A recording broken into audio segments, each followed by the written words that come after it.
At Starbucks on Sunday, I was surprised to see my server in line with the rest of us. She said it's always been their policy. Employees have to stand in line with the customers to order a drink, just like everyone else. But now they're cracking down. I said, wow, no special treatment. And we live here in the land of special treatment. I was kind of embarrassed for saying so because she's Black. My friend Anne Claire, who lives in Manhattan, says she never stands in line for anything. None of us want to do so. Waiting in line, we all demand equality and secretly expect preferential treatment. We wonder why we're often disappointed. Welcome. Welcome to Sunday Coffee Hour. I'm Stanley Smith at Sunday Coffee Hour. We talk about everything and nothing. This Sunday, we talked about primacy and recency, moving historic sites, about how snow plowing is appreciated, feeling lighter, and cranberry ice. The readings at Washington National Cathedral were from Jeremiah. A righteous person will rise up and lead the nation. And from Thessalonians, we can't thank God enough. The gospel reading was from Luke. Instead of preparing for the next pandemic, we can prepare for the best is yet to come. The sermon at Washington National Cathedral was by Patrick Kaiser. Patrick preached about how Christianity is a system for spiritual understanding. We use it to justify the actions we were going to do anyway. We should let God be the architect of our lives. Instead, we return evil for evil. We vote for it, invest in it, and marginalize others to celebrate our own inhumanity. Patrick said Advent is a time to prepare for a new reality, preparing for good coming into the world. We can do this anytime because it's always happening. We don't have to wait for the future because the future is now. We live our lives between the 2 seconds of our past and the 2 seconds of our future. We think of endings in negative terms. Those who think of the second coming are thought of as simple minded because it's so much more sophisticated to anticipate the worst is on the way. Yet the second coming is central to our theology, our creed, and our confession. We believe Christ will come again to judge the quick and the dead, and Jesus will come again in glory. We look to the moon and stars to know the time because God's timing has more to do with that than the events of the world. It's the something else of hope, and it's always entering in between the 2 seconds of our past and the 2 seconds of our future. It's the second coming over and over again. Look for it, see it, and make a note of it, and then share it with others. It's the spiritual practice of Advent. It's always entering in. At St. James Cathedral, the sermon is by visiting Reverend Micah Jackson from the Bixley Seaburg Seminary here in Chicago. Mr. Jackson preached about the light is always breaking into the world. In the dead of night, there's often moonlight.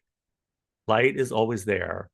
It's our expectation that gets in the way. We're often offended by the dark without seeing the opportunity of the light.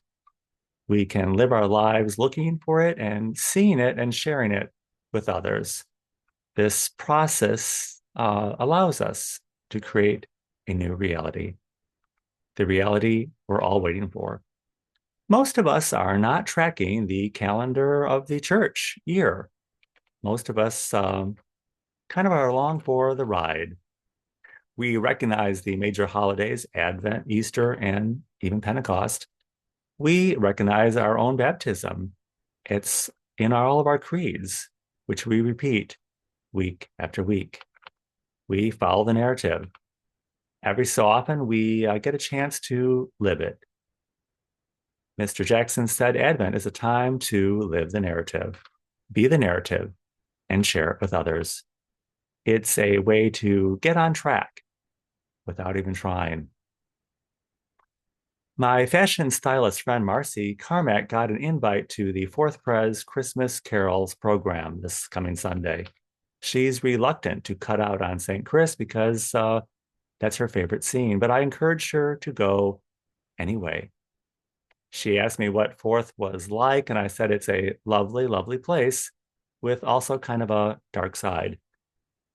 Sally Parks said that it's the kind of place you'd tell your friends about and encourage them to attend. And Stell remarked once that Fourth kind of had a dark side. Some refer to it as acting like a corporation. Anne coined the phrase assholism to describe the way they operate. When Shannon came, Kay Hopi said they're destroying one of Chicago's great institutions. When I first started attending 35 years ago, my Jewish friend Linda Moses said, Fourth Pres isn't a church, it's a fashion show. Marcy's the fashion stylist. Fourth might not be the best model for a church, but is it good fashion? Marcy will have to let us know. My friend Bill Fisher told me a story once about being on the subway platform in downtown Chicago when a group of young Black girls became rather animated, loud, and became kind of boisterous. They were having fun. He went over to them and said, Now, girls, when you are loud and obnoxious, it doesn't just reflect on you, it reflects on all Black people. I asked him if they pulled out a gun and shot him. He said they got what he was saying and actually thanked him. It was another time and place. Society and culture is a narrow framework. We give reality so we can understand it. It's why most of us are most happy when we concern ourselves with small things, earning a living, raising a family, and setting time aside for small moral outrage. It's why many of us love to fixate on politics. The most common form of relationship is the parent-child relationship. Few of us ever evolved to the adult-adult model. We're more comfortable being the naughty child. It's the story of the Bible. Fear-based reality that we need salvation from, but it's not the whole story. We all want equality, but yearn for partiality. Advent, it's the practice of being open to something more. If you would like to join us at Sunday Coffee Hour is every Sunday at 12 noon Central Time on Zoom. I will include my email in the description of this video. Be happy to send you an invitation. And I look forward to seeing you very, very soon.